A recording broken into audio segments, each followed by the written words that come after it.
WBCS 2023-এ প্রেরিত হয়ে গেল। এখন তোমাদের একটাই কোশ্চেন, ডাব্লিউবিসিএস মেন্সে পৌঁছাবো না পৌঁছাবো না? কত নম্বর পেলে ডাব্লিউবিসিএস এর মেন্সে পৌঁছাবো? কত নম্বর সেট স্কোর? কাট অফ কত হতে পারে? এটা কিন্তু এখন সবারই কোশ্চেন।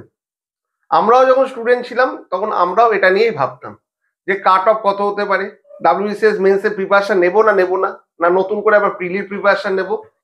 এই জিনিসগুলো কিন্তু স্টুডেন্টদের মাথায় ঘোরাফেরা করে। আজকে ডাব্লিউবিসিএস 23-এর কাট অফ মার্কস নিয়ে আলোচনা করব। তার আগে বলি কোশ্চেন পেপার কেমন ছিল। এই বছর ইংরাজির কোশ্চেন পেপার খুব একটা কিন্তু ইজি ছিল না। জিওগ্রাফি থেকেও যে কোশ্চেন দেওয়া হয়েছে 25টা কোশ্চেন, এই বছর কিন্তু জিওগ্রাফিতে 25টা কোশ্চেন দেওয়া হয়নি, 25-এর কমই দেওয়া হয়েছে। সেটাও কিন্তু খুব ট্রিকি ছিল, খুব একটা ইজি কোশ্চেন কিন্তু জিওগ্রাফি ছিল না। একইভাবে ইতিহাসের যারা খুব ভালো করে পড়াশোনা করেছো 30 থেকে 35টা কিন্তু ইজি কোশ্চেন ছিল, বাকি কিন্তু একটু ঘোরানো ফেরানোই কোশ্চেন ছিল। পলিটিতে আসা যাক, পলিটির কোশ্চেন কিন্তু খুব ইজি ছিল। যারা পড়াশোনা করেছো পলিটিতে কিন্তু প্রত্যেকটা কোশ্চেনে কিন্তু অ্যান্সার করা যাবে। ইকোনমিতে কারেন্ট ইকোনমি থেকে কিন্তু কোশ্চেন দিচ্ছে। ডাব্লিউবিসিএস মেন্সে ইকোনমিতে যেমন ধরনের কোশ্চেন হয় সেই ধরনের কিন্তু কোশ্চেন প্রিলিতে দিচ্ছে, অর্থাৎ ইকোনমির কোশ্চেন কিন্তু খুব একটা ইজি ছিল না। সায়েন্সে আসা যাক, সায়েন্সে কিন্তু কনসেপ্ট বেসের কোশ্চেন দিয়েছে এবং এখানে কিন্তু স্কোর করা খুব একটা ইজি নয়। এখানে ফিজিক্স, কেমিস্ট্রি বা বায়োলজি প্রত্যেকটাই কিন্তু ঘুরিয়ে ফিরিয়ে কোশ্চেন দিয়েছে এবং ফিজিক্সের যে ম্যাথগুলো দিয়েছে সেগুলো কিন্তু খুব কঠিনই ছিল। যারা প্র্যাকটিস করনি বা যারা মাধ্যমিক বেসের পড়াশোনা করে গেছো তাদের পক্ষে কিন্তু ম্যাথগুলোর অ্যান্সার করা কিন্তু টাফই। জিআই আসা যাক, ডাব্লিউবিসিএস এর জিআই কিন্তু কিছু কোশ্চেন দেখলাম একটু লেন্দি হয়েছে এবং একটু ঘোরানো ফেরানো হয়েছে। খুব একটা ইজি কিন্তু জিআই বা ম্যাথের কোশ্চেন কিন্তু না। ম্যাথ তো থাকে না, জিআই থাকে, কিন্তু ম্যাথ দু চারটে থাকে। সেই পোর্শনটা কিন্তু খুব একটা ইজি আমার লাগেনি, মডারেট লেগে। কারেন্ট অ্যাফেয়ার্স স্টুডেন্টদের কাছে ভয়ের বিষয়। স্টুডেন্টরা কারেন্ট অ্যাফেয়ার্স খুব একটা অবহেলাও করে এবং এই বছর কারেন্ট অ্যাফেয়ার্স কিন্তু খুব একটা ইজি ছিল না। কারেন্ট অ্যাফেয়ার্স কিন্তু এই বছর খুব ট্রিকি হয়েছে এবং একটু ঘোরানো ফেরানোই কিন্তু হয়েছে, একদম ইজি কারেন্ট অ্যাফেয়ার্স নয়। এই জন্য কিন্তু আমি মাঝে মাঝে আমার চ্যানেলে বলি কারেন্ট অ্যাফেয়ার্সে জোর দিতে, এই জন্যই বলি। কারেন্ট অ্যাফেয়ার্স কিন্তু তোমাদের বুঝিয়ে দিল, খুব একটা ভালো করে যদি না পড়ো পরীক্ষা হলে খুব ভালো কিন্তু কোশ্চেনের অ্যান্সার তোমরা দিতে পারবে না কারেন্ট অ্যাফেয়ার্সে। এবছর কিন্তু কারেন্ট অ্যাফেয়ার্স খুব একটা ইজি থাকেনি কোশ্চেন পেপারে। তাহলে ইজি কোশ্চেন পেপার ছিল 80টা এবং মডারেট থেকে যদি তোমরা অ্যান্সার করো 30টা, তাহলে 110খানা কোশ্চেন কিন্তু তোমরা অ্যান্সার করবে।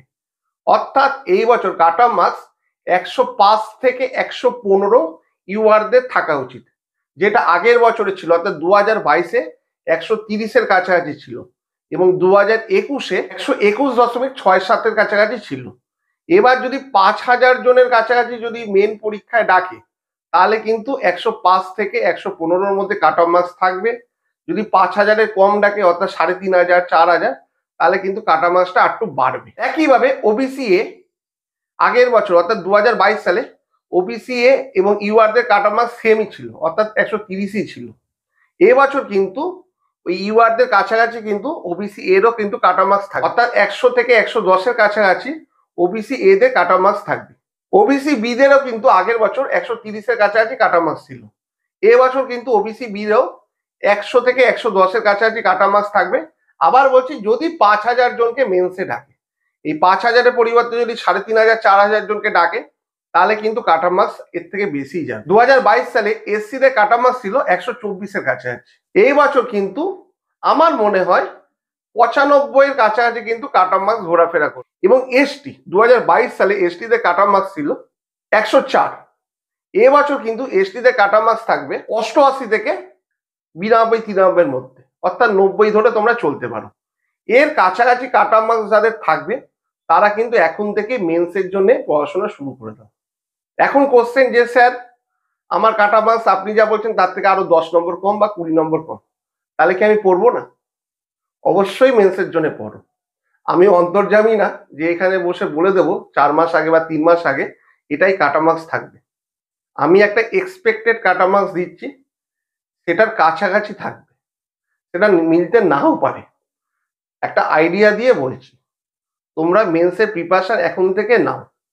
যদি প্রিলি পাস করতে পারো ভালো, যদি নাও পারো এর থেকে কিন্তু অনেক কিছু তোমরা শিখবে। কি শিখবে? মেন্সের প্রিপারেশন যারা এখন থেকে নেবে তারা কিন্তু পরের বছর প্রিলিতে অন্যদের থেকে অনেকটা এগিয়ে থাকবে। এখন যে ধরনের কোশ্চেন পেপার হচ্ছে তাতে কিন্তু ওই প্রিলির এমসিকিউ পড়ে গিয়ে ক্র্যাক করা খুব টাফ।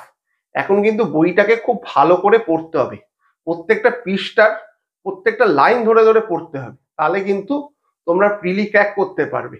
এই জন্যে ওই কাট অফ মার্কস কত যাবে, আমার এত থাকছে, এইসব বিষয় মাথা না ঘামিয়ে এখন থেকে যারা ডাব্লিউবিসিএস ক্র্যাক করতে চাও এই বছর বা ভবিষ্যতে, তারা এখন থেকে মেন্সের পড়াশোনা শুরু করে দাও।